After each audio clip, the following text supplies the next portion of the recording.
Hi, today I'm going to show you how you can open properties in Roblox Studio. So in here, you can see I already have a Roblox game I have here.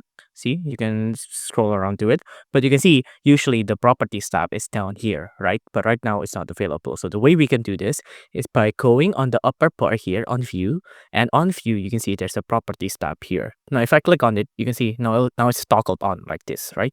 And you can see now there's a properties tab right here. Now, if I click on anything here, for example, like I click on this avatar right here, you can see now the appearance and the data and the properties are now set here, right? So there's the appearance, the data, the pivot, and the tags and all of these attributes, right?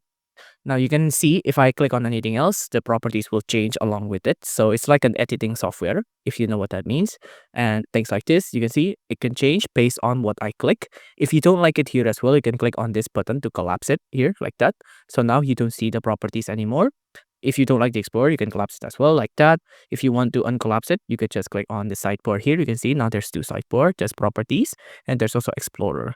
If you want to uncollapse it, just click on this button here, uncollapsed, and now we have an Explorer. And now we can just go to the properties as well, uncollapse it again, and now we have the properties tab back on its original place. If you like this video, please consider liking and subscribing.